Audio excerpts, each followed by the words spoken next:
The only people for me are the mad ones.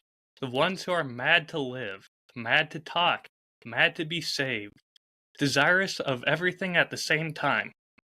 The ones who never yawn or say a commonplace thing, but burn, burn, burn, like fabulous yellow Roman candles, exploding like spiders. Across the stars and in the middle, you see the blue center light pop, and everyone goes, ah. Huh. That was pretty good. I So feel like that that's either is. from a Oh, cigar, a whiskey, or a chocolate company. nope, one of what I think is just an amazing writer, Jack Kerouac. It's his book On the Road. Oh, Lord. Oh, we'll have to have a separate episode about that. I read that book when I was working in a building really close to where he wrote part of it.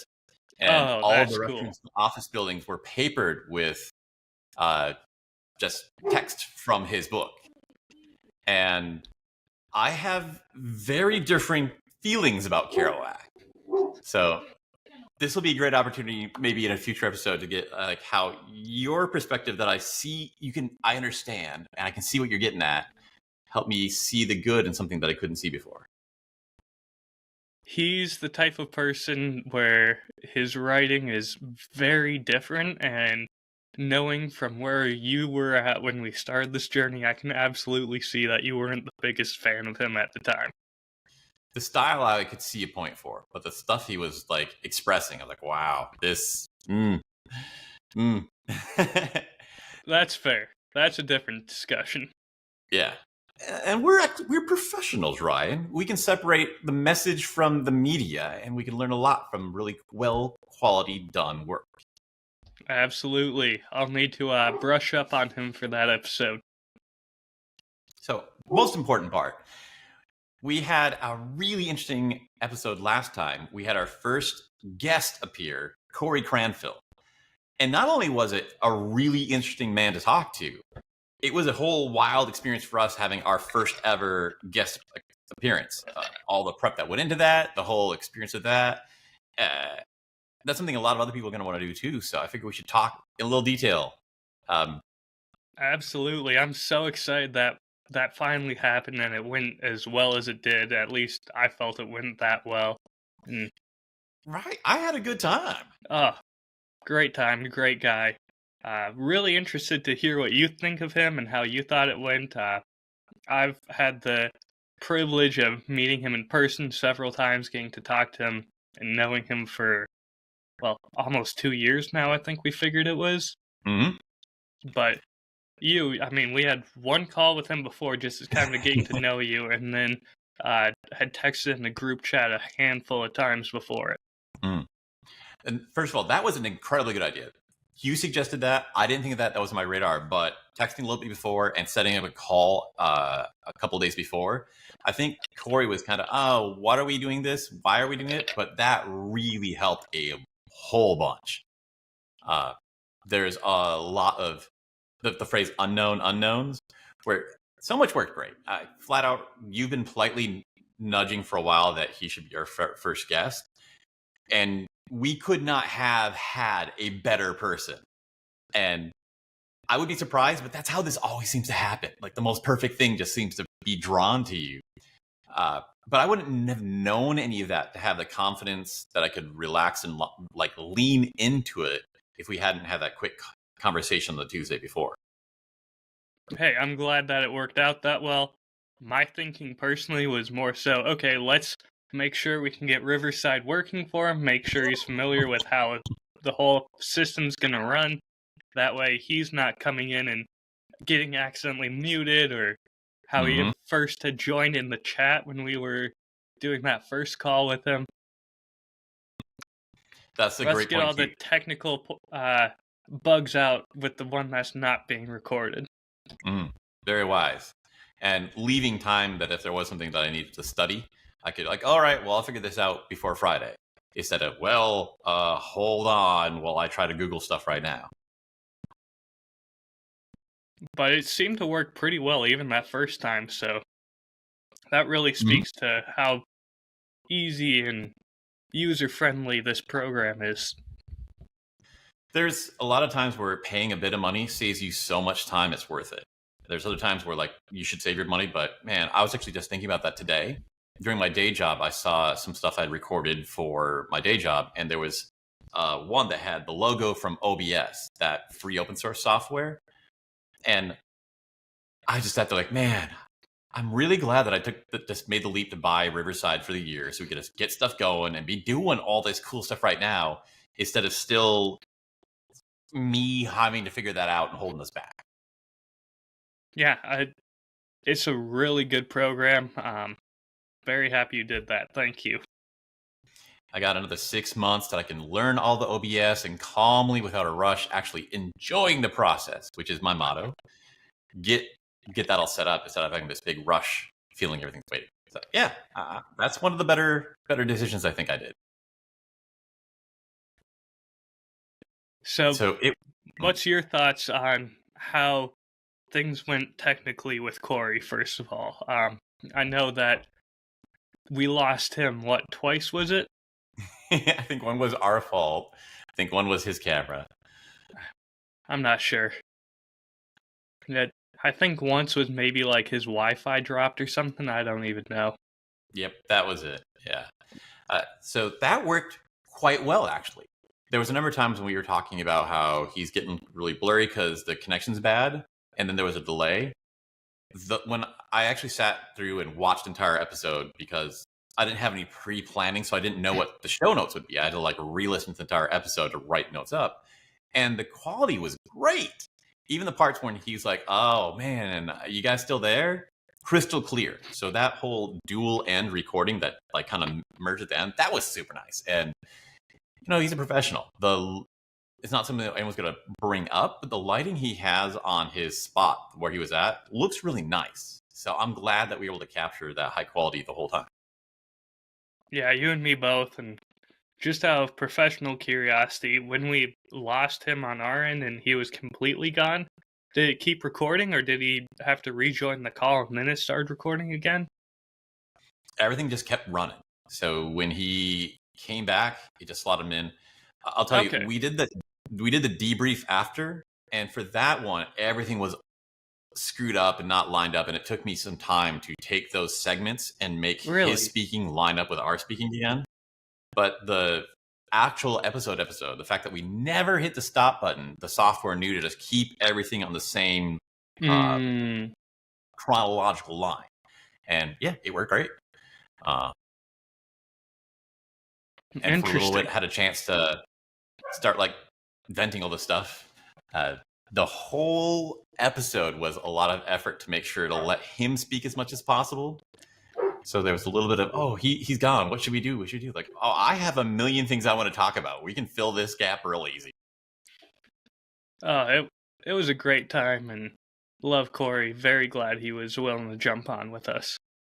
There's that old saying that when you're training martial arts, when you're the most beginner, that's when you need to train with the master, because he can handle avoiding your mistakes. And you can't handle training with another beginner until you're pretty good yourself. So, you know, working with Cory was like working with a master. Not only was he completely spot on topic, because he knows a whole lot about, like, the content creation itself. Like, his channel is pretty interesting, but he also knows the gear behind it. And he is really good at speaking. There's a lot of people who are great editors or even own, like, a content company that don't really speak that well. Like I mentioned, I had a couple guys in that YouTube class where they had, like, professional people come in for guest speaking, and one guy just could not stop saying ums and likes, and I was just, this is unbearable to listen to. But Cory has that on-camera experience, so it was, you know, clever and funny and just easy. Oh man, he's like that in person too. That is just him through and through. Very outgoing, very just generous with his time. Fantastic person. This is one of the things why I'm so passionate about this kind of work, because as you improve at this, it sticks with you in your personal life too. You get to have that for all the other things you're doing in the world, where it's not, this will make me money. Like my current career, which is a big reason why I'd love to shift. Current career makes money. Does nothing for me anywhere else in my life. So it's get money, use money to buy happiness, instead of, well, all these other things you grow and do with your life can just directly give you happiness right now. And a lot more than money can buy. Money can't buy happiness? I think I've heard that a time or two before. I kind of wanted the chicken and egg. If we could go back in time, back when Cory was still working at Microsoft, was he already this fun, charismatic guy like we knew, and this just happened to be a thing he slot into? Or was that something that slowly grew with him as he started doing more of this work?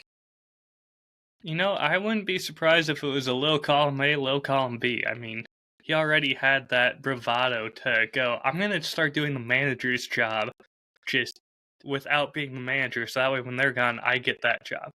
He already had that level of, I'm just going to jump and do this thing. That's a really good point.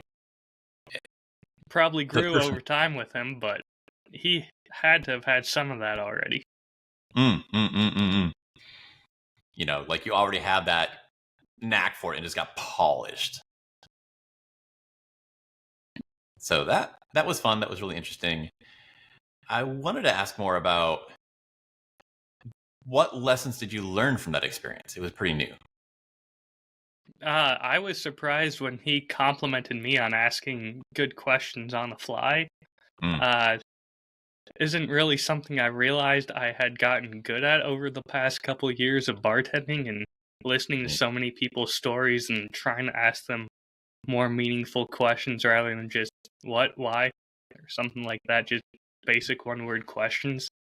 But actually actively listening and trying to be engaged with them, I didn't even realize that was a skill that I had been working on, so I was surprised to hear that I was good at it. Yeah. It's been growing on the podcast as well, where somehow the different scene and different format can make it hard again. And in the bar, always, you were great at that. That was one thing that was really notable. And in the podcast, I've seen that steadily, like you are getting more and deeper questions. So during that episode, that was really cool to watch. Well, hey, I'm glad it worked. And I think part of it might be that I've known Cory for so long and had a little bit more of a connection with him already. So I knew certain things that he had been doing that he had already done. Like I knew that he was switching cameras on the fly when he was editing. And he had told me he had a surprise in store for the episode. I had no idea it was going to be that, and he was going to switch right as I asked him it. But God, I'm so glad it worked out that way. That was just perfect. So that's another like goal that I want to do that someday, because that looks so great. Oh man, especially if we can record in the same room again and just have it flip angles. Yeah, kind of hitting it's so exciting to finally have the equipment, the gear, and I can do all the things I want. Like, oh wait, now you need to have 3 of everything. It's like, oh man, the bar just keeps getting higher. And I mean, some of the hardware that Cory had sent links to in the group chat, was that today or yesterday? Yesterday, yeah. My goodness, he is working with some high-end stuff. It's going to be a while before I get to that. Anywhere near that Everything's level. Me too. Really want to have enough that it's not handcuffing me, but I mean, I can't be investing in that kind of stuff until there's some sort of money coming in from it, Right. I think we're at a good level with what we're trying to do. I should probably up my setup a little bit, get better lighting in here, but for where we're at right now, I don't know that we really need to invest in too much more equipment. Now it's just keep making pots, grow the channel, put in the work. Yeah, and God, that feels good to finally feel like we've reached the starting line, and now we can not worry about that. We just let's run the race. Let's make some stuff. Let's do some more. And it's starting to feel like it's tipping. That more of my time is spent thinking about the ideas. Either practicing my speaking or coming up with something I'm writing or these other things, instead of, well, I got to figure out how to hook these together and decide which like object to buy and then order it and then learn how to use it. It's getting to the creative stuff. It's a good feeling, and I'll be honest, I probably jumped into the creating before I should have, because I was writing things before I ever got the mic. Mm. before I knew anything of what I was doing or what I needed. I knew this was something I kind of wanted to pursue. I feel like that's the right way to go. Like in so many ways, we're coming at everything from opposite directions. So I get to actually recognize when the right thing is that's staring my face. The hardest part of all of this is writing. For me, it's the hardest part. It's also the part that has like the most growth length. And you were the one that started with it. That was like so exactly on point. It's the only one where you can't really pay some money and then here's just instant improvement. You have to really work at it. It's a tree that you got to plant as soon as possible. I think I Well, remember that even and the speaking, of course. speaking. Yeah, there's a couple parts of that too.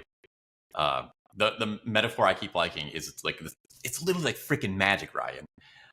The more I get with this metaphor, the more I'm thinking like this is really it. This might be where all these like legends of magic came from because it's so freaking close to the thing.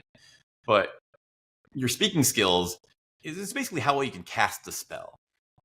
But your writing skills are how good of a spell you can write. If you don't have a good spell, well, this won't matter at all.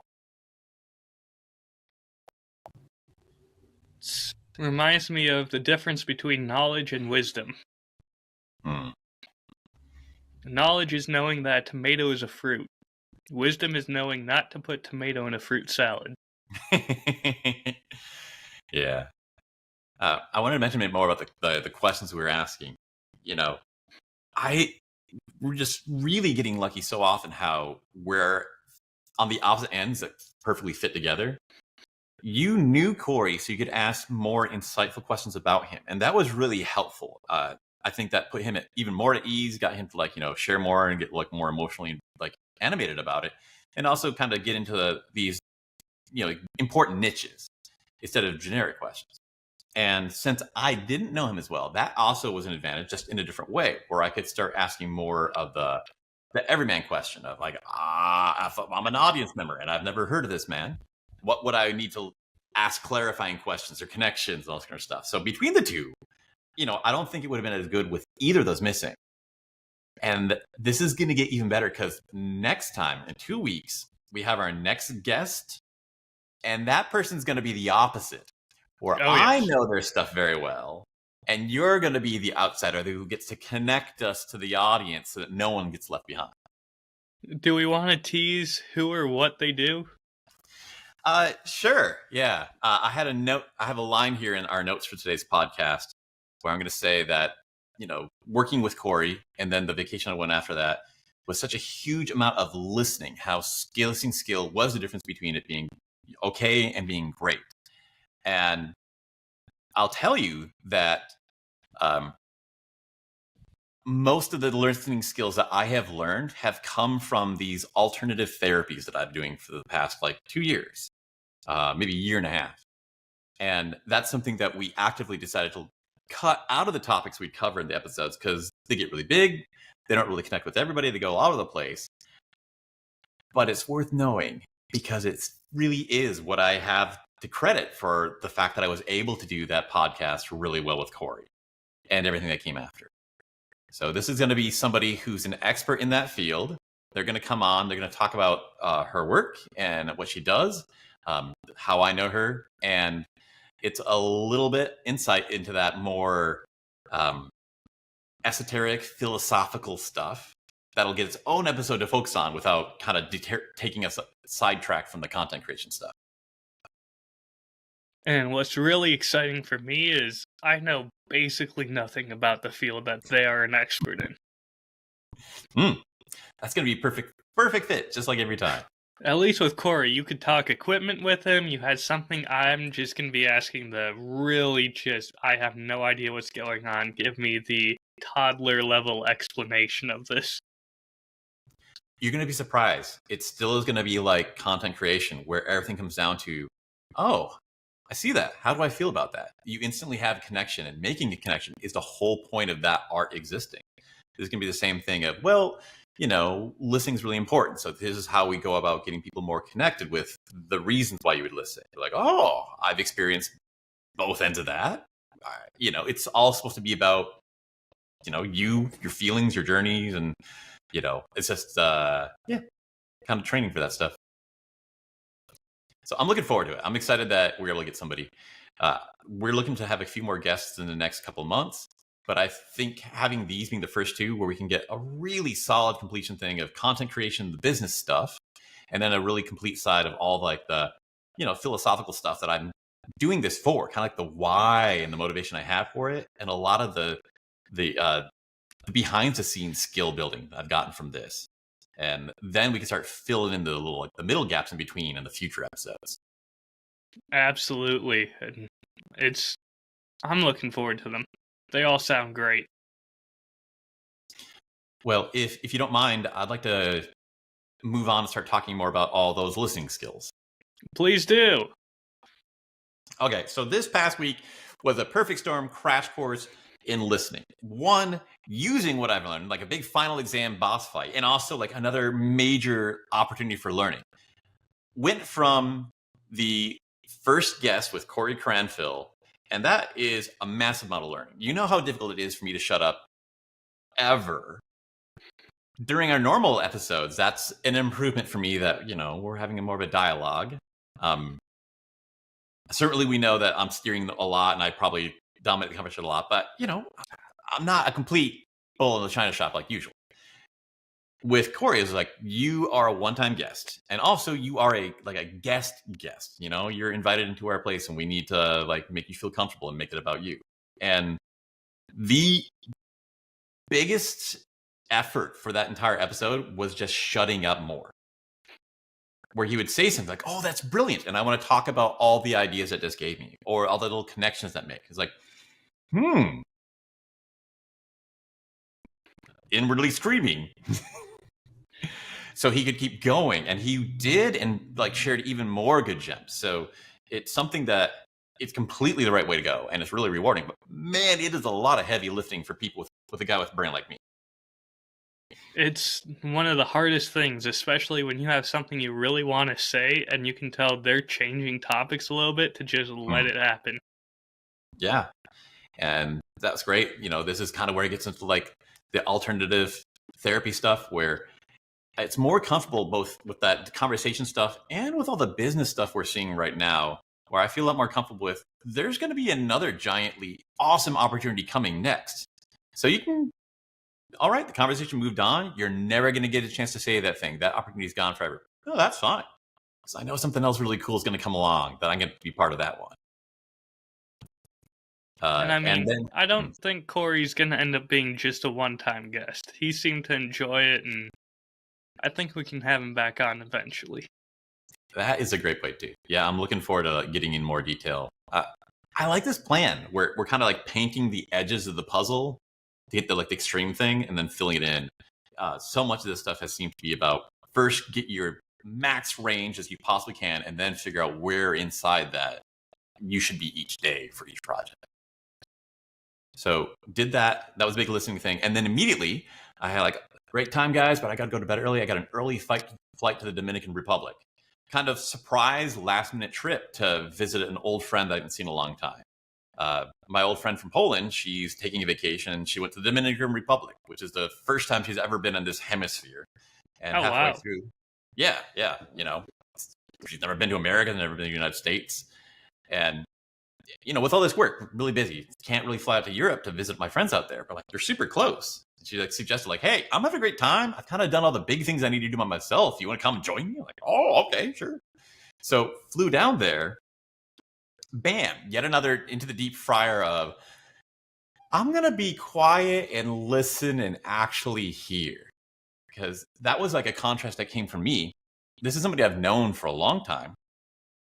But I realized after all that learning we've done with this that I never really listened to her much. So I don't actually know her that well. It's somebody that I'm really close with, care a lot about. But if you get down to like details and you ask me I don't know. I never stopped talking to listen. I never asked that question. And so now I had this newfound curiosity about other people, especially the people in my life that I didn't have as much before. That's grown. So it's kind of, now I have the opportunity to like freaking interview this friend for freaking 4 days straight. And it was awesome. It was hard as fuck. but it was great and a lot of learning experiences on that. That's Couple of great, moments. man. Hopefully you got to drink some of that Mama Wanna down there. Yes, we did. After driving a crazy buggy through the mud that was so small that I had to like kind of halfway levitate inside it. Everyone's like, "Why are you so tired?" Because I can't sit in here. I'm doing like my head's gonna bang on this to knock me unconscious, or this is gonna hit my knees. So I'm kind of just That's funny. So now that was really fun and really great. Maybe more personal, so not super interesting and applicable to everybody. But some of the things that started connecting to my head was how important it is to listen and the how to want to listen. And I keep coming back to this story I heard last year in one of the business books I was reading. And there's a story of who has the power in a conversation. You look in a room and you see two people, and one's talking the entire time, and the other one's not saying much, just occasionally asking questions. Who in that room has the power? No one asking questions. Yep. I would have never thought that, but they explained it to me that the person that is asking questions is deciding what happens next, what they get into and what they don't get into. And it's also the supply and demand. Everybody wants to be listened to. Everybody wants to be understood. Everyone wants to feel like they matter. No one really wants to listen. It's hard. It's exhausting. It takes a lot of work. And if you are able and willing to listen, you're the one who actually has the supply of the valuable resource that everybody wants. So you're kind of in control. You know, you're the guy selling water in the desert. And the example they gave me in the book that was explained to me is a story about Warren Buffett. And he's like the rich investor guy. And this man was speaking where he's also into that. And he said, I'd worked my whole life and I got to the level where actually the techniques that Warren Buffett's used, I'd actually understand how to use them. So it was important for me to like learn from that man. It wasn't just meeting a celebrity. And also it's hard. I worked my ass off to get some connections and I spent $10,000 to get a lunch with him so I can learn from him.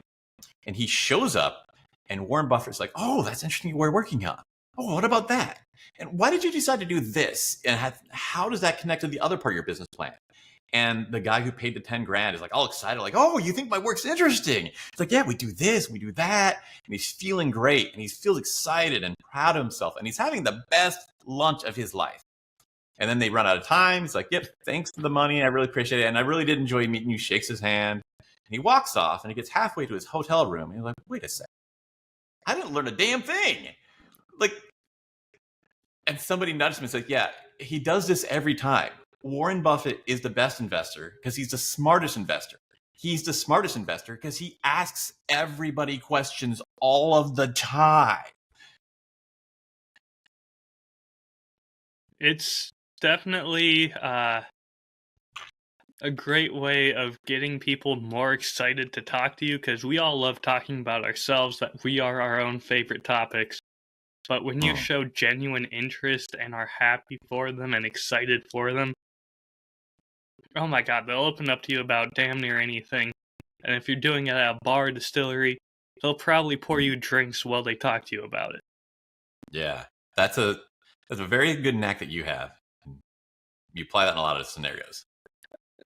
I almost do it accidentally now. It's become such a habit when I go to distilleries to ask them these questions, and went to one last week and I sat down empty. It was a Tuesday night, just me and two bartenders. And I'm asking them these questions. I have a drink. I'm just sitting down making small talk and asking them about some of the products. And one of them goes, oh, I have no idea. Hang on. Pulls out the phone, starts texting their boyfriend who's a distiller there, and gets answers for me on all these things. Well, the other one's going, oh, you should try this, this, and this, and pours me sample cups of 6 different things. Yeah. So now I've paid for one drink, their rye, and they're pouring me a sample of their bourbon, 2 gins, and a rum. They're having a great time, and so are you. Oh, it was fantastic. I loved it. Mm. Plus, I got to see pictures of their dogs, so that's always a bonus. I'm such a sucker for dogs.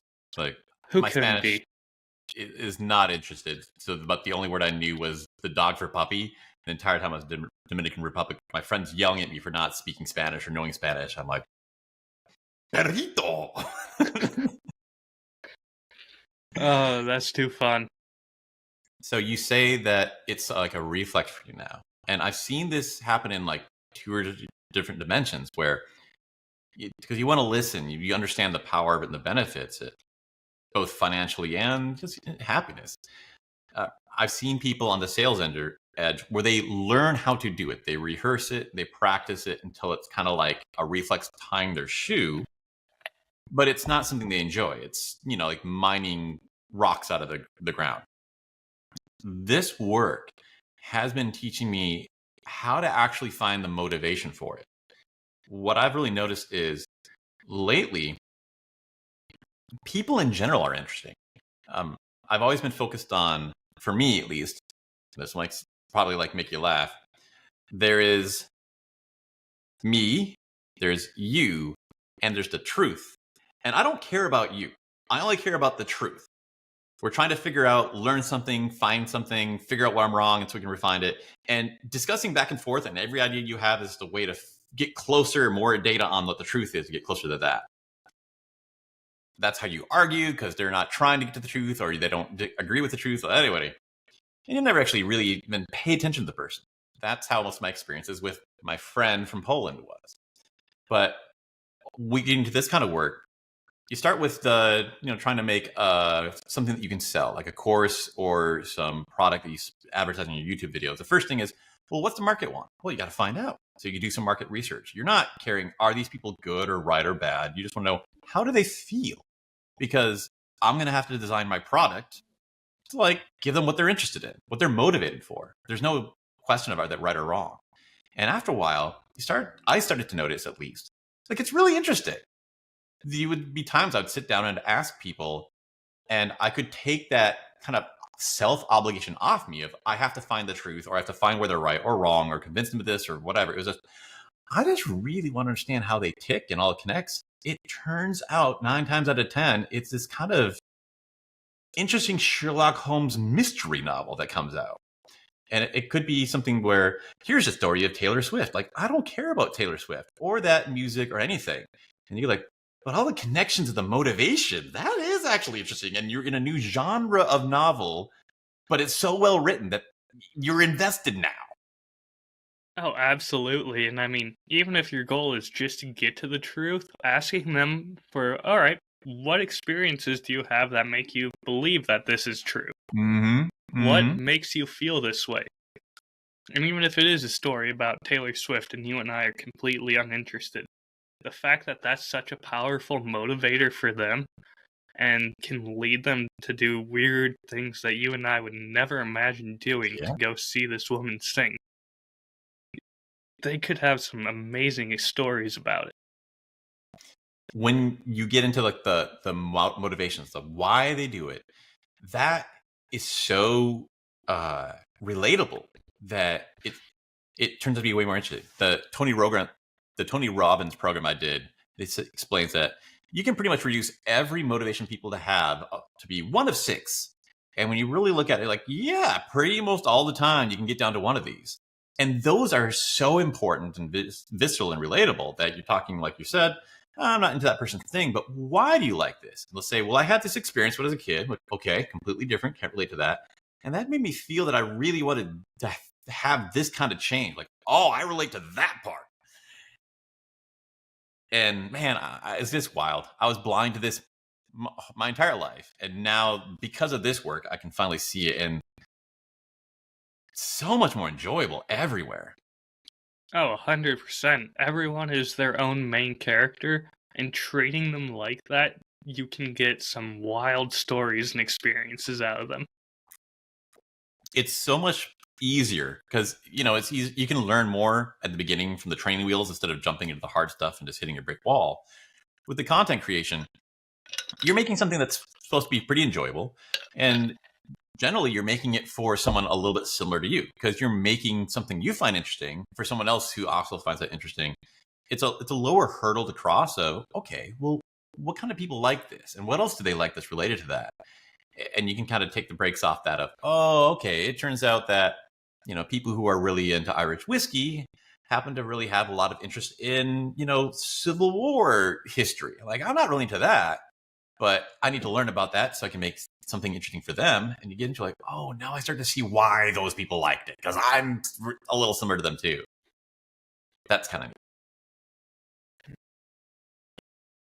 And you mentioned earlier that how salespeople can train themselves into doing it like tying their shoes, but they don't really enjoy it. I think I've accidentally done the opposite, to where I've Pavloved myself to when I have a drink, I just start acting like that. I'll look out for that more. It's useful to have both. And definitely the automatic way can just get the ball rolling until you get to the other parts. But, my knack would tell me that you're probably pretty good at sincerely actually being curious about what's going on with people when you're not on the clock. It's true, but man, I swear, you put a drink in me, I'm gonna be straightforward about asking you things rather than going, I'm not sure I want to touch that one. I'm just gonna go, yeah. So what's going on there? It's almost like being a licensed therapist. Once you have that glass in your hand, everyone goes like, oh yeah, you're allowed to ask me anything. It's just the rule. I remember I was out at a bar one time with Ashlyn, and a guy mentioned that he wasn't seeing anyone or something, and he was still wearing a wedding ring on his hand, and I asked him what happened about it, and she was like, I cannot believe you did that. Mm-hmm. But he was cool about it. He opened up to it, and we had a deeper connection because of it. It's one of those things where if you ask, most people are going to be like, hey, I appreciate you just letting me talk about this. I didn't have a chance to get it off my chest otherwise. Yeah. Like, I am fascinated by that kind of stuff. I've noticed that the sooner you can ask somebody, the less big of a deal it feels, and a lot more easy it is for people to respond. The stereotype I first heard is if you go to a party and you see a girl that you think is really pretty and you spend an hour going, and in the hour you go up to talk to her, then it feels like a big deal and it's kind of stressful for both of you. But you walk in the room and they call it having no filter, in try to make it for a positive way, but just walk in the room. Oh, this happened to me recently. I was over at the greenhouse bar with Dustin. Sure. And I've gotten comfortable now that if it's a negative emotion, okay, have the filter. If it's a positive emotion, don't even think, just express it immediately. We were walking by, I was like, wow, you're pretty. And she's a smile. Like, okay, if I wanted to have a conversation, that wouldn't be this weird buildup. It was just, doesn't mean anything. It's like, oh, yeah, thanks. I'm here with my husband. He's a lucky man. Tell me about him. It's not a big deal. Absolutely. And I mean, the one philosophy that I have now is if someone has a way on them or is showing you something like, hey, this is fair game to talk about, whether it's having a ring on, having anything where you can tell, oh, this is something I can ask about it. Because if they didn't want to talk about it, they wouldn't be keeping that reminder on. He had that on because he needed to remember it. He was still getting over it, and he needed to talk about it. Yeah. If I didn't want to talk about something, I wanted to just ignore it and forget about it. I wouldn't have it on me. I wouldn't be showing it. I wouldn't be talking about it. You're really into the main part. I was talking about the how and the why of listening, but what really comes down to, you're not just saying words at somebody and then logically responding to it like a chatbot. The real listening comes down to why are they saying this? Not just the words. What do they feel about the thing they just said? And when you're doing that, you're looking at the guy and it seems like he is open to talking about this. And that was something that I was completely incompetent at. That entire time that I knew my Polish friend, just talking, she would be like, yeah, I think it'll be fine if we go to the Copernicus Museum. I'm like, it is fine. We're going to go. And I completely wouldn't even look for, is she like saying that under duress of like, oh, I know you'll be so disappointed if you don't, but I really feel crappy about going there. And that's the real listening where you can see and care. And then you can kind of take that in and go like, well, so why are you stressing out about it? Or, I'm not an expert on this yet, so it's harder for me to explain, but I think this is like kind of the real meat. This is another topic that I would really love us to keep diving in more and more. I think there's a lot to get out of this. Absolutely. We can definitely probably do a whole episode on critical listening. Yeah, critical listening.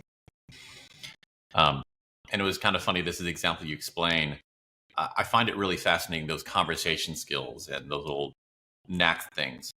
And that is actually how I got on this path.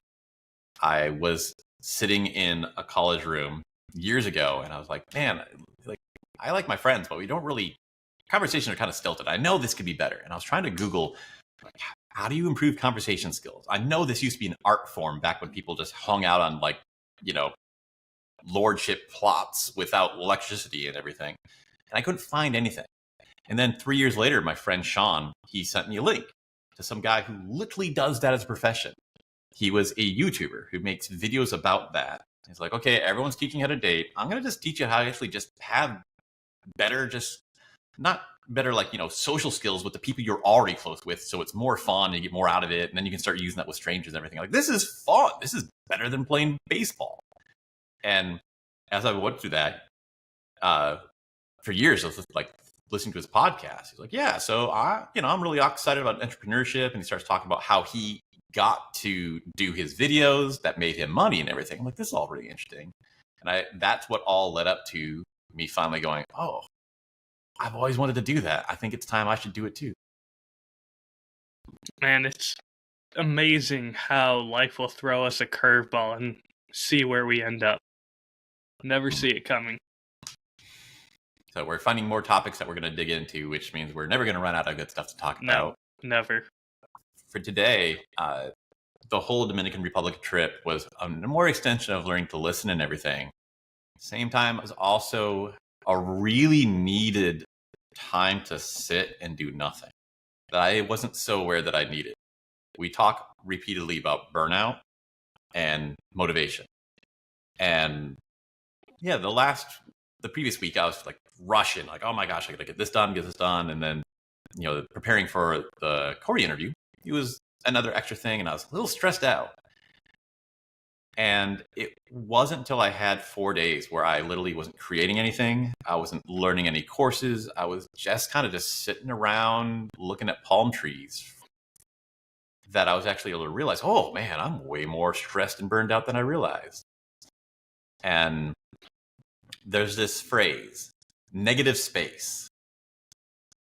And that's something we talk about in the physical arts, where they'll say, for example, there was a lesson I saw today about designing your studio behind you, that you need to look and see what space do you have between your objects. Because if you just have it so crowded, like those people who do YouTubes about, movies and video games, and they just have like 1,000 toys and books and action figures in the back, it feels uncomfortable. But having a little space between them, that negative space, it's the emptiness itself is kind of a choice that adds something in the right amount. And then for designing thumbnails, I saw an article this week as well talking about that, where you want to be able to say something really important immediately, but to do that, you need to have a lot of negative space where nothing's in there. And then maybe design it that it's a peaceful tone that actually suits. And this is really a thing. The stuff that you're not doing something is never going to scream at you, here's why I'm important. But it is important. In the same way, this trip of, I have a lot of time to do nothing, it was like that negative space just for my mind and my inspiration. And holy crap, had a lot of big effects. Hey, that's fantastic. And man, burnout can creep up on all of us. It's amazing how long it takes us to realize that we're getting like that. I know you're budgeting a lot of things that you're creating in the next, months or so. How are you like deciding what to do? And do you ever like intentionally plan just negative space in your schedule to just be or observe? Was kind of forced to do a negative space yesterday. I can't tell if you can tell, but I was a little under the weather and spent most of yesterday in bed, actually. Oh, And man, no clue. Sorry, dude. hey, that means I'm doing good. Such a good I bullshitter. go full on just dying Victorian child for a day, and then I'm immediately better. I don't know how. But was kind of forced to, like, even just having something on the TV, the light hurt my eyes, and I didn't want the sound, so I just sat in, like, darkness, laid on the couch with my dog next to me for most of the day. And man, even just not watching something or not having my eyes strained, looking out at the road driving, and just forced to reset almost was really nice. I did not know that I needed that. So, has it affected the way you view art or your work? Just a small and partially sick day off? Not so much how I view art, but more so just, oh, my eyes were strained just looking at a glowing screen for so much of my day every day. I didn't realize how tired my eyes were of that. That's really If big I'm not thing. doing work on my laptop, I'm doing writing on it, editing videos, trying to publish things, looking at other media, scrolling on my phone, doing something. I'm always staring at a screen or driving, and my eyes never get a break. It seems like you can feel when the cup is full, but then after that, you can't tell the difference between 3/4 full and just desperately empty and about to die. It's strange. I'm trying to plan to have more of like intentional check-ins just proactively. I'm going to take like a half day or something just to see how I react to it and check. But after coming back from the trip, I spent 4 days of doing absolutely no content creation, no watching tutorials, no watching other people's work to learn, not even listening to podcasts, not doing my daily walk where I listen to a podcast. And I swear, as soon as I got back, my mind was so freaking on fire with ideas and inspiration and so many connections that sacrificing those 4 days gave me about 3 weeks worth of learning and ideas. Just if I was a brutal person trying to get much done as possible, this would have been the fastest route. And, it reminds me like those old school video games where like role-playing games, like for the train the character, you don't like gain XP, but it just makes it so for like the next 3 days, you get 10x on everything you do. So coming back, everything I did, I saw so many connections. I got so much more out of it. It was wild. Even better is it really, really restored and ignited the enthusiasm. I'm going to come back and I'm going to listen to the entire hour and a half episode that we recorded with Cory. Like, yeah, I'm looking forward to that. I'm going to write some show notes and I'm going to like take some timestamps of things that's like, I'm actually enjoying that instead of, oh, well, this is a task. And if I don't do it, I'm going to feel bad. I'm excited for it. And you're talking like you kind of don't feel how burned out you are.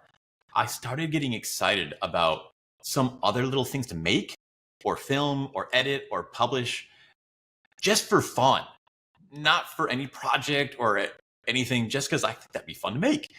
And it hit me. I haven't felt that way or done that in months. That's kind of like the default we should be getting for. So I'm pretty freaking excited about that. And I want to try to maintain this. I was sitting there thinking, okay, it's probably really benefiting me to take more time off and go a little bit slower. Then I can do other things like my hobbies. And I started thinking, what are my hobbies? Well, other than going to bars and singing karaoke and, drinking whiskey, which I have less time for. It's like, actually making these dumb little meme videos that I'm doing, that could be my new hobby where I'm actually learning stuff from that's applicable to this, but that's actually even more enjoyable of a hobby than my old hobbies. I never thought of, I'm so in a hurry to try to succeed and learn at this stuff. I never thought of like, man, I could use some of these as my new hobbies that I love. Absolutely. I think that's a great idea, and I'd love to see some more of those little videos that you made. And even if it's just a 2-second to make, just pull one thing into the other, like you did when you sent me a little video that was a Parks and Rec reference with the Captain Morgan picture I made in it. Like, just make dumb little things like that and have fun with it. That was fun as hell. And like, you know, that could be a reasonably decent advertisement if we wanted to use it for something. But I realized that there was little things that I learned from doing that. And this is where you get to that real small pot, the real like 1%, and you're just doing something that you're learning a lot. I'm sitting there, oh, so how do I make this into a vertical? Like, I fucking hate that. That's such a big pain. But like, whatever. It only took me 5-10 minutes to make the original thing. I can afford a little time to figure out how to like do what wonky social media thing Instagram wants. And I learned a lot. It was a fun learning instead of this pressured deadline learning. Yeah.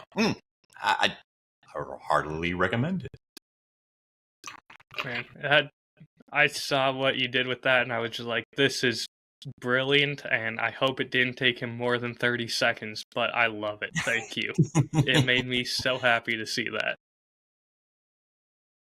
Yeah, it feels good to be in touch with like the enthusiasm, because literally I was sitting there and I really liked that photo.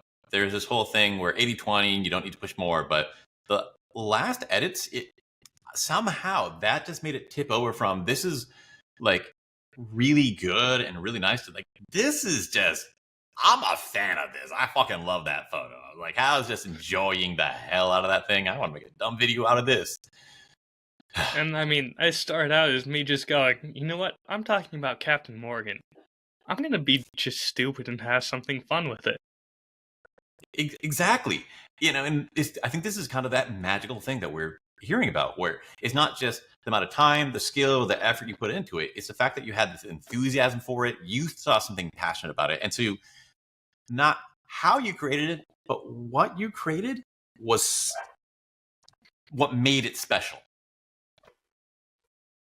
Hey, I appreciate that, and I'm glad that you enjoyed it. I think in season 3, just off of how response on that picture and response on the email newsletters I've been sending out, where I've put more of my own personality in it and less of just stepped back narrator, I think I'm going to try and put a little more of my own personality in the show. Try and, it's unique. Yeah. Irreplaceable. We'll see. I've been warned. The book I'm currently reading now is called, I forget, but it's something about the unfair advantages, where it says, look at all the different things that make you unique. And some of the things that actually you consider were hardships or things that put you behind everyone else have made you unique in a way that actually is going to make you irreplaceable. So leaning into the things that no one else is and no one else can, that could be a good thing. I'm looking forward to seeing it. So that reminds me of something else. Did you ever watch the show Futurama? Yeah, that was pretty good. So the voice actor for Fry in the show, he did one thing to where no other voice actor could come in and do that character or steal that spot from him, and gave him so much job security. Do you know what it was? He used his own voice. Instead of doing a voice. Yep. He just made himself be that character. I like it. I'm seeing, my current belief is that authenticity and sincerity is what the real hook is. You kind of need to have, it's slower, so you need to have all these fun, sugar-coated high production or whatever to get people to spend enough time with your content. But eventually, the most important thing is just like, it was something unique about you that people resonated. That kind of that listening we were talking about, the real just motivations of your life that they can connect with. I love it. Now, to wrap up this, I had sort of like a capstone thing, and it was the best small pot I've ever made. I made that Putacana resort video, and like my brother, for example, like, this looks really great. I'm like, this is the quickest I've done anything, and I'll admit, like, a lot of neat stuff went into it. It just comes quickly now. I struggle with editing. I struggle even more with planning shots, and I had my camera down there just because I wanted to have the first, the beta test practice of taking my camera somewhere else, not losing it, not dropping it in the water or whatever. And I had that special filter that you need whenever you go to something super bright. I'm like, whatever, it's a million degrees. I'm going to sweat to death. I'm not going to spend too much time. I'm going to walk from here to the beach and just film whatever I find on the way. And I did it. Came back, half an hour of filming. Then I was back, decided to make something out of it. I learned one technique to make the video more stable than using warp stabilizer. I can tell you about that later if you're interested. I'll just say it right now. If it's moving, warp stabilizer. If your camera is static, go into After Effects and use motion stabilization. It'll just use motion tracking, the same thing you'd use for special effects or putting like a floating like text box to follow somebody. It's super easy. You right click, replace it, goes in, but it's just rock freaking solid. It looks amazing. Yeah, it did. And so, but that was the only investment I spent on learning. But it was like, okay, now I edit. I know how to edit. Suddenly, putting this before that, I actually felt a natural sense to it. That's something that used to be super anxiety building for me, trying to figure out which clip goes where and which ones do I keep and which ones do I cut. But this time it felt, I kind of feel a natural connection to how these would fit. I'm starting to hear it now. So that took maybe 20 minutes. Then I went Epidemic Sound, listened to some songs, like, oh, this feels like a good vibe. Threw that in there, edited everything to the beat, and then a couple other things. But it went fast, and it's not something that needs to be a product for anybody else. It was fun to make. I'm doing it for myself, but it kind of feels like coming out. Like, this is something that one could do for actual value. Oh, 100%. I mean, the first thing I said once I saw that video was, this looks exactly like B-roll I've seen in real TV shows. Like, you chop it down to maybe 5 seconds instead of, 20? 30? And make it 5 seconds, just, here is where this scene's going to be taking place, this is what it's like. Now you know it's in Putacana, it's this wonderful resort-looking beach. Beautiful. That's all it needs to set the scene. And it was perfect for that. I felt like we hit the vibe. It's a little bit of like, over time we're developing our tone sense and art sense, but also just getting the skills. The first time you do anything, it's going to take 10 times as long as it would normally take. It feels like finally getting to that part where, okay, this is taking the amount of time it should, so we can just connect that. The YouTube class I'm in, that Ali Abdal guy, he explains, he puts into 3 phases. The first, just got to get going. So learn how to use your editor, learn how to film something, get an idea, use your camera, just do whatever. But it's hard the first time. But that's the challenge, just get going. Then after that, figure out how to get good. Okay, I think maybe a couple months ago, I got to the point where I could make a video about palm trees that I would like, but it would still take me forever.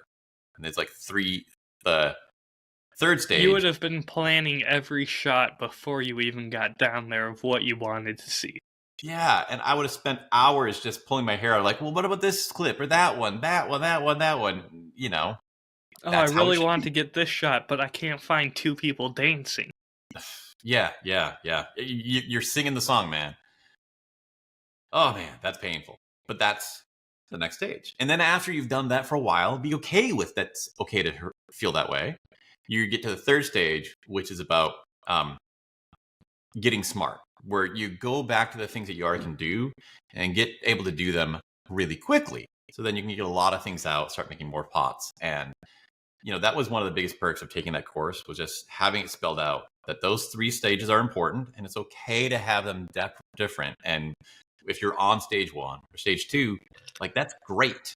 That means you're going in the right direction, and you should, the way you feel there, it shows that you're doing it. Yeah, I mean, well done, man. It was just a beautiful piece. And if you had told me that it was taking you that long to plan everything out and you were that deliberate, I would have believed it. Getting excited about this again. I really love it. I'm gonna wait like a week before to let the last interview with Cory Cranfield like sit, and then I'll publish that one and see if anyone likes it. Oh, I think they will. Well, that covers pretty well. I just want to mention one last thing then. So on the whole vacation slowing down thing, that has given me the opportunity, which anyone else would, the opportunity actually to learn from everyone else's influences. Somebody who has got 10 years of experience or 20 years of this, if I'm just constantly grinding and grinding and grinding, I'm only knowing what I know. And now I have a little bit of time to, make projects I enjoy, but also spend more time looking at other people's content and learn from it. That I'm realizing that trying to go as fast as possible was actually slowing me down. And this way will be faster. That being said, I appreciate you coming off of your break from making content to help me out and take a voice line. Because I think that was probably the first thing you did once you got back after taking your break, wasn't it? I had it on my calendar. I was excited for it. Yeah. It's a good thing to do. I appreciate it. You did a great job. Yeah. I'm a little heartbroken you didn't use my first take. I mean, you were probably going to be more the expert on what it should sound like than me at this point. You were the one who was just in the Caribbean. So yeah, we definitely covered the new content I've created. I haven't made any big videos, but I've edited the Cory Cranfield episode and made that little Putihana video. Tell me more about the stuff that you've been creating over the past 2 weeks. So I have been very much on the road this past week. Like Kerouac. Huh? Like Kerouac. Oh, not quite as, more legal than Kerouac's. No drug use, just alcohol. Poured some THC cocktails, but I didn't partake myself. It's not my thing. Mm-hmm. So I forced myself to do something that I probably wasn't ready for and was not equipped for. And I went out and recorded a video in public with people around. Hell yeah. Good for you, man. Yeah, it was a good thing to get done, but I was not equipped for it. My little lav mic was blowing in the wind and sounded awful, but in a way it kind of was endearing of, oh yeah, this guy isn't so big that he knows everything. This is small time, just still recording out in the wind, having to work my job. There was more people that are going to be in that situation and know what that feels like. Oh yes, and it's okay. We all have to start somewhere. Well, freaking brave on you for doing it. And that's the way that, that guarantees success, having that willingness to do that. Still going to take a few more times for me to get used to it, but I'm forcing myself to be okay with that. I'm envious. You keep leapfrogging me. This is something that I actually have on my to-do list now. After all this thinking over the past week, I realized how important it is to do some vlogging stuff. That's been the giant devil that I hate it. I would never do it. I'm so ashamed. But I keep coming back and more that the most valuable skill, the most helpful thing at every part of this stage has been getting the biggest range, whether it's the speaking stuff or the content creating. Just do the smallest thing and the biggest thing. Do the whitest thing and the blackest thing. Do the hottest thing and the coldest thing. Because then you're as far out outside your comfort zone, get your full range. That's when you can look back and see, where I really wanted to be is over here, but I could only see it from the edge. And then you can start combining the exact mix in between. In the whole speaking thing, they talk about where if you need to say, speak this loudly, if you learn how to speak that loudly, the entire time you're going to feel like you're straining yourself. You're going to feel bad and it's going to come through. But if you learn how to speak this loud and then go down to that level when it's needed, that's just going to feel like a comfortable middle ground, and that's going to come through even better too. So, I'm freaking impressed. I want to hear more about this. To be honest, it just came from necessity. I had written down on my calendar, I want this to come out this day, this to come out this day, and made a plan for about 3 months of content. Mm-hmm. And Like a boss. I set a goal to make all of these short form videos be a same day record and publish. Mm-hmm. And when I'm out on the road in the middle of Duluth, I cannot record that the same day without it being somewhere that's not at home. Mm-hmm. So I rolled up to Duluth, good probably hour before the trade show I was working was set to start. And there's a distillery right in town. So I figured, okay, I'll go there. They aren't open quite yet.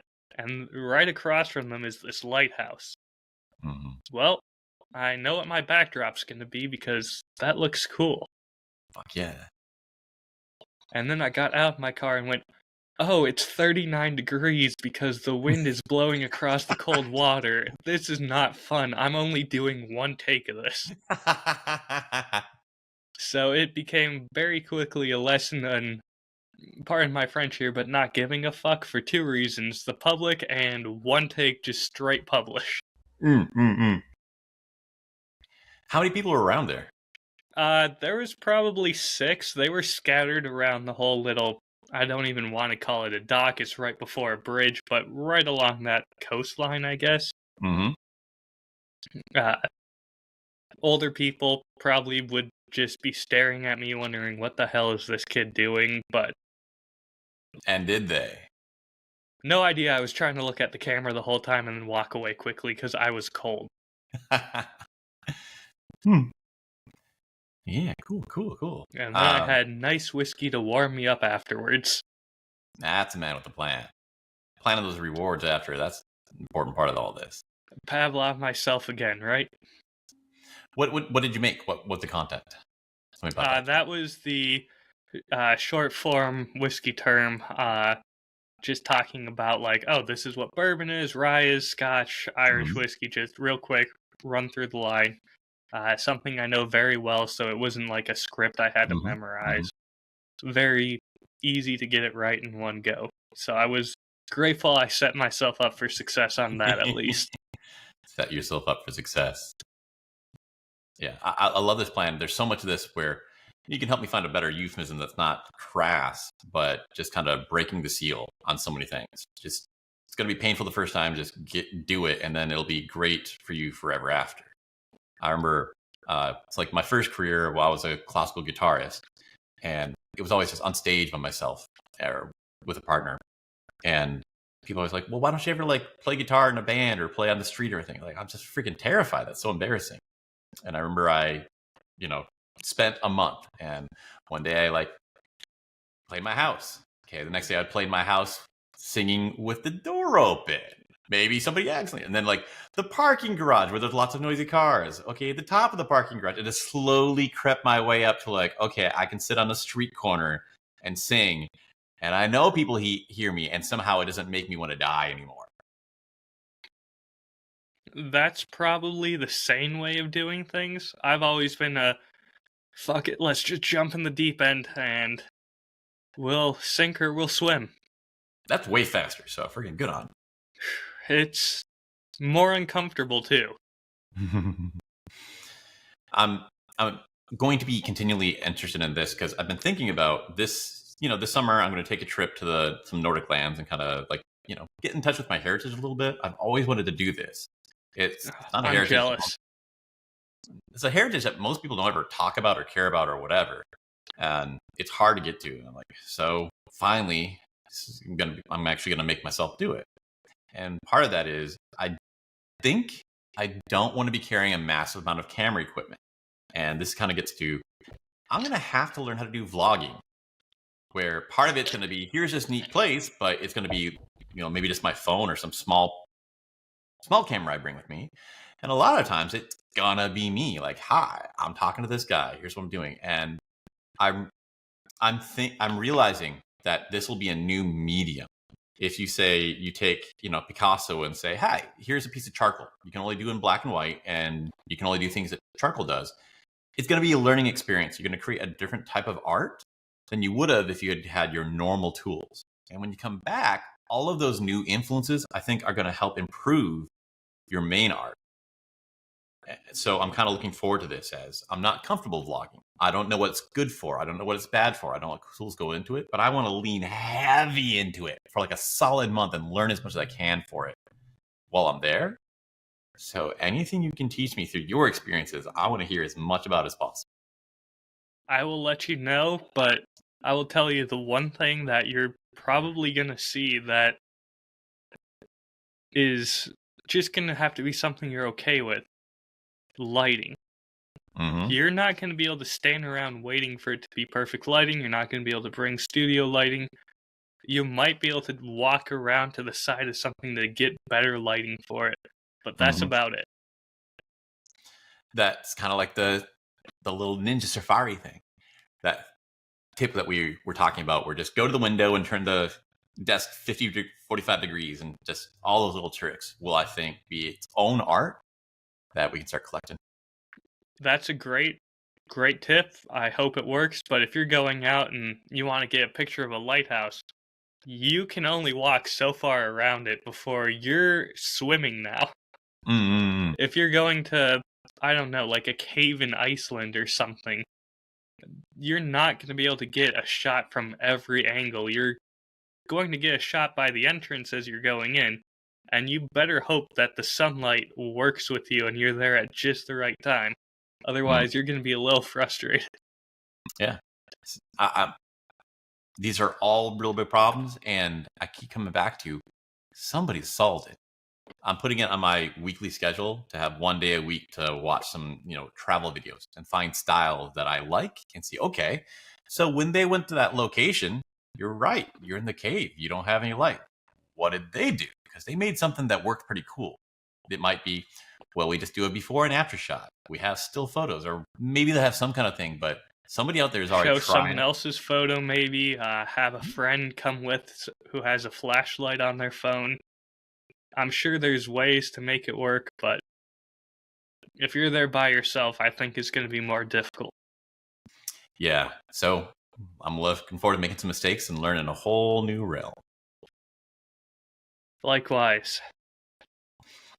And then, of course, if you're ready to move on, I did have one other piece of content come out. Sure. And that is Captain Morgan. Oh my God, I love it. Such a great story, man. Being able to talk about Pirates in the Caribbean, come on, just too good. And then at one of the trade shows I was working that same week, just happened to be next to a group of guys who were working for a beer brand called Lagunitas. Mm-hmm. And they had this flag hanging up behind them, and this is their logo of a dog with a pirate eye patch on it, and I don't know why it has the eye patch. I don't know why it's pirate themed, but I was just like, that kind of looks like my dog. It does. I thought that you had that custom made. Nope. Along the top, you can't see it's cut off. It says Lagunitas, something brewing down here. But just, I was like, hey, do you guys sell those flags or have an extra one? And they were like, you can just have this one. And handed it to me at the end of the event. I'm like, sweet, thank you. Man, bro, this is, again, the most unbelievably perfect things just show up, because when you create things, gravity draws it to you. Oh, 100%. And you never know unless you just ask things like that. Just show you're interested, and people are happy to have you excited about their brand or about a prop they brought or something. Mm-hmm. But anyways, back to Captain Morgan. Yeah. So excited about that episode. I loved it. I loved the story. And I appreciate you willing to take the part of the doctor on that one. Because it was either going to be you recording it or I had to re-record that line. Yeah, happy to help. I felt it went really well. And I really enjoyed the episode. It was longer. Your episode is normally like 10, 15 minutes. That was about a half an hour. And I like listening to something productive and go for a walk every day at lunch. And it's starting to get hot and humid down here in the South. And I got out and it started to get extra humid. Like, man, I'm gonna head back early. This sucks. But I want to listen to like the next piece. Oh man, that was good. I want to listen to the next piece. And next thing I know, I listened to an entire bloody episode. Sweating my face off because it was so good. It was really engrossing. It's just one of those stories where it's, man, I can't cut any of this out. It's too good. I started out with like a 35-minute long recording and had to cut that down. And that's after cutting my script down. And man, he just has such a good story. And I hate that all people know about him is a plastic bottle of rum. This, even more than the... I'm going to say Stockton. I got it wrong. What's the Arctic guy's name? Oh, Shackleton. Yeah, even more than Shackleton. This is a story that I'm going to have a lot of opportunities to retell. So this is just pure gold. But it's like, oh, technically what he was doing was legal. But then he got too crazy that they had to arrest him for it. And then they realized they kind of liked him for doing it. Just made him retire. So he bought more rum plantations. As he did. Yep. They made him retire. He bought more rum plantations. I'm like, this would be a great TV show. Oh, it would be so good. I mean, how many pirates actually retire and just start growing sugarcane to make rum? Yeah. It's one of those things where I would like to go back and see what his actual personal life was like, because it seemed like he'd already achieved financial success pretty early on, like an entrepreneur, a startup guy. Already succeeded. Like, well, all right, I don't need to do this anymore if you're going to stop me. Oh, I got an opportunity. Like, I really like doing this shit. I don't need the money. I'm just doing it for the kicks. Honestly, it sounded from some of the ratings I had done that he was just a countryman who was like, yeah, fuck the Spanish. I'm going to keep attacking them. I don't care that I don't need the money. The men can have the money. I'll take it and keep buying more rum. But I just want to really mess with them because, god damn it, I'm a patriot. There was an angry, vengeful part that was just not explicit, but you could feel in a couple of the battles. Oh, man.